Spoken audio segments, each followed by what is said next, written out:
Hello, I'm Micker410 and welcome to my channel where I focus on 3-inch revolvers and firearms chambered in the 410 bore shot shell. Let's check out today's video.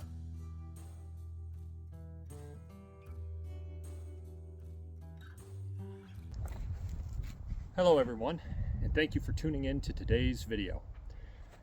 In today's video we're going to tackle the idea that revolvers that are chambered in a higher caliber lose velocity when shooting a lower caliber than revolvers chambered in just that specific caliber. Okay, what does that mean? Well, for example, we have a Ruger SP-101 in 327 here. It is chambered in 327 Federal Magnum, and it can shoot 32 H&R Magnum, the next lower chambering. All right, and the idea is, and I hear this a lot all over the internet, and I'm starting to see little bits of it in my testing. The idea is that the 32 H&R Magnum, when fired out of the 327 Federal Magnum chambered revolver here, will perform worse velocity-wise than it would out of the Charter Arms Professional that is chambered specifically in 32 H&R Magnum. The idea is that the extra length in the chambering between the two to go up to 327 Federal Magnum allows for a little bit more gas to escape and prevents the bullet from achieving the same kind of velocity that it would out of the revolver that it's chambered for. So 32 H&R Magnum fired out of the Charter Arms, chambered in 32 H&R Magnum, should go faster by some small amount, on average, than a 32 H&R Magnum fired out of the 327 Federal Magnum chambered Ruger SP-101. So even though the Ruger SP-101 can shoot 32 H&R Magnum, it will get a lower velocity, a slower performance. The same idea can be had in other revolver chamberings. In our Kimber K6S, which is a 357 Magnum revolver, it can also shoot 38 Special. So the idea is, because again, since 38 Special is a slightly shorter bullet, the cylinder on the Kimber K6S, which is chambered to accept 357, will lose a little bit of pressure when shooting 38 Special and generate a slower velocity for the same ammunition as fired out of the Roscoe, or the Heritage Roscoe, chambered specifically in 38 Special. So we'll test those as well. And then, again, we'll try it in the next most common revolver calibers of 44 Magnum and 44 Special. So our 44 Magnum is the Smith & Wesson 629 Deluxe. It is a beast of a revolver. It is designed to shoot 44 Magnum, and 44 Magnum is a little bit longer, again, than 44 Special. And if the theory holds true, then 44 Special fired out of this 44 Magnum, while probably more pleasant on the hand, should generate a slower velocity than when fired out of the Charter Arms Bulldog, chambered specifically in 44 Special. Now, I do want to state real quick here, for those new to the channel, all of these revolvers all have a 3-inch barrel. Those barrels have all been measured, and they're as close to 3 inches as they can all be. So the barrel length should not be affecting the velocities that we see today in the ammo that we fire. Now, we'll be firing 3 types of ammo today. We'll be doing the Federal 32 H&R Magnum in 95 grain lead semi-wad cutter. The box says that it should be getting 1,020 feet per second. We'll see how close that is.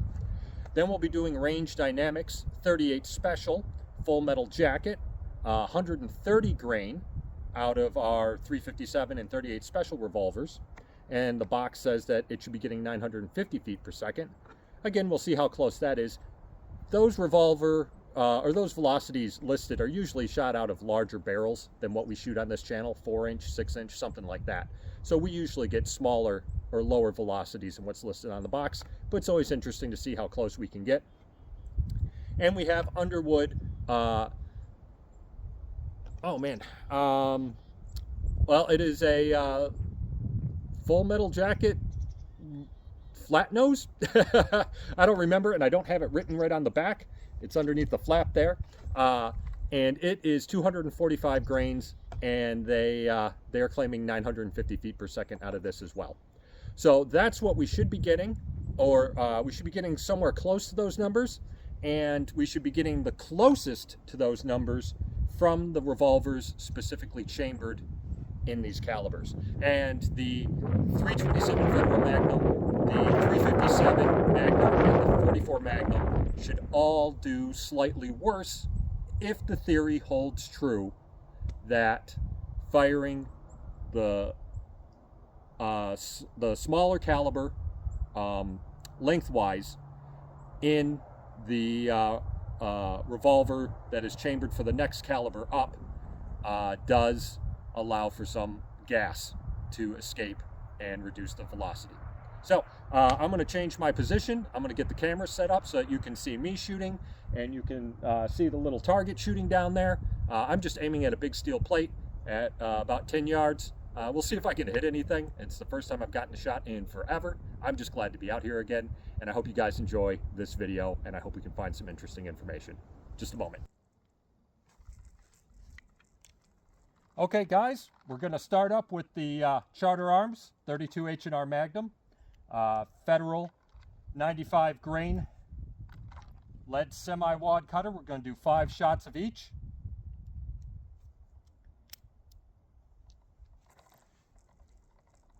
I got my eyes and my ears on. 948.9. 925.1. 977.6. 967.4. And 984.7.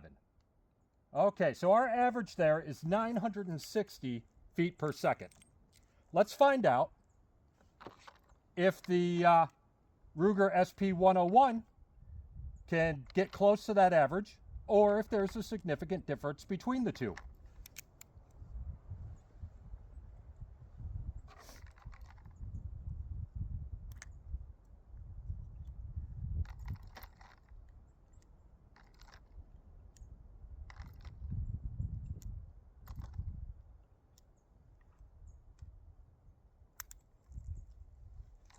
And again, folks, the 32 H&R Magnum is a real pleasure to shoot.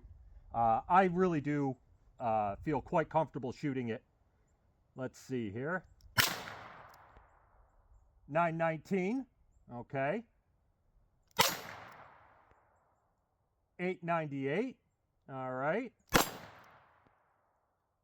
883.8, whew. 985.8. 897.3. All right, and that lowered our average to 938.9. Because I didn't change the Garmin, I will have to, in editing, put in the actual averages. All right, guys? All right, so let's switch over to 32 or 38 Special and see how that does in comparison. So far, it seems to be accurate by the 3027 Federal Magnum chambered SP101 did get lower numbers than the 32 H&R Magnum chambered Charter Arms Professional. All right, so this time I won't make that mistake again, guys. I will make sure that each session is properly separated. Each bullet is properly done separately. All right, so now we're doing 130 grains for the 38 Special. Oh, that was unexpected. There we go. And for the 38 special, we are going to start with the with the Heritage Roscoe. Now, I'm actually kind of excited for the Heritage Roscoe here. This is the first time I've had a chance to shoot it. I picked it up specifically so that we could start answering this question. And I understand that we are only doing one type of ammo for each of these calibers at this point. This will be something that we do more of. So I'll come out here every once in a while with 3 different types of ammos, and we'll just fire them and see how they do.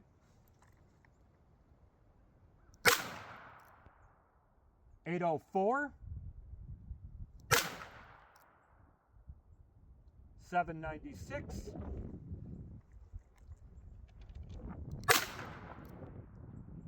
771. There we go. 760. There we go. Took me a minute to figure out where to aim with this guy. So our average was 780 feet per second. That is a lot slower than the 950. And we'll see if the Kimber does even worse. And you know, worse is probably the wrong phrase. We'll see if the Kimber generates a slower velocity or a similar velocity.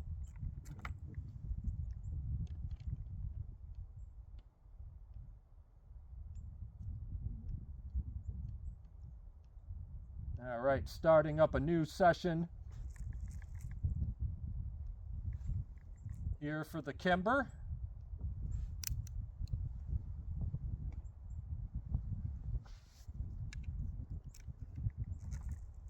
It is a beautiful day, folks. I have been waiting for this. And let's see here. All right, so 780, I believe, was the average. Let's see what we get from the Kimber. 877.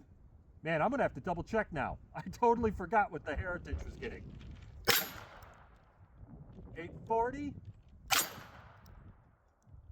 845. 791. That guy's going to lower the average. And 830. So the average was 837 out of the Kimber. Let's quickly double check what the average was out of the Roscoe. Which, by the way, so far is a fun little gun. Who am I fooling? I love all of these guys. All right. So, wait. Our average through the Kimber was 837. And our average with the Roscoe was 780. So the Kimber did better. The Kimber did significantly better. That's interesting. I wonder if that's going to be like a difference in quality manufacturing kind of a thing. If the tolerances on the Kimber, because it's almost 3 times the price, are significantly better than those of the Roscoe, and that's why the Kimber performed about 50 feet per second better than the Roscoe did. All right, so let's get this set up here for our 44 special.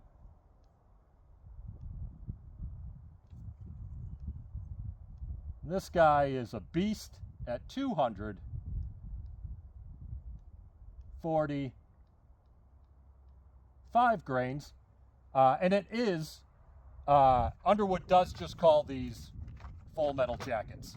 So even though it's got that flat tip up there, Underwood's still just calling them a standard full metal jacket. All right, so 950 feet per second is kind of kicking for a heavy bullet like that. Let's see how close we get.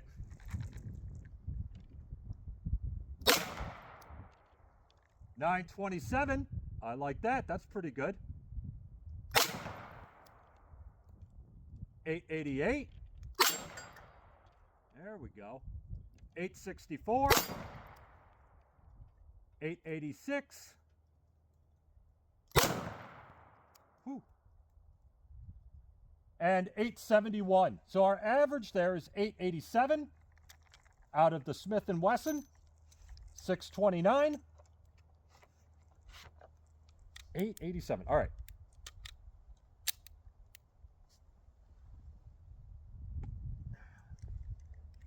Let's see how close the Charter Arms Bulldog comes to 887.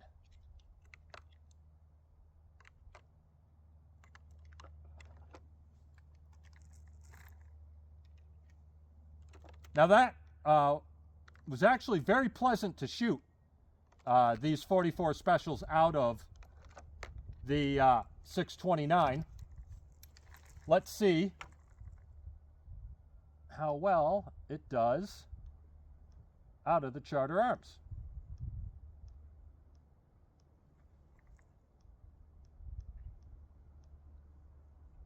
All right, we're all set. We're ready here. Let's see. 864. Whew. 861. That's a lot more kick out of this Bulldog. Whew. 863. 851. Wow, this is a lot more kick. The Bulldog weighs like 24 ounces less than the Smith & Wesson 629. Whew. All right, and 818. So the average out of the Bulldog was 851, which I think is really close to what we saw out of that Smith & Wesson. Let's see here. 887. 887 out of the Smith & Wesson.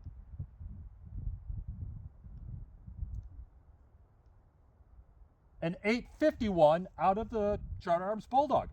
All right, so whew, it looks like we actually got kind of different results all over the place.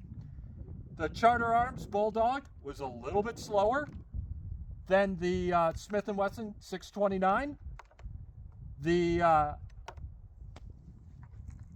Heritage Roscoe was a little bit slower than the Kimber K6S. But then for the 32 H&R Magnums, the Ruger SP101 was a little bit slower than the Charter Arms Professional Mark IV and 32 H&R Magnum.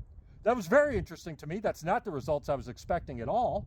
I had a lot of fun doing that, and we'll just keep kind of testing this one with other ammunition and see if we can't resolutely put an end to that bit of little internet lore that when shooting the next cartridge down in a revolver, you get worse performance than if you shot that cartridge in a revolver chambered specifically for it.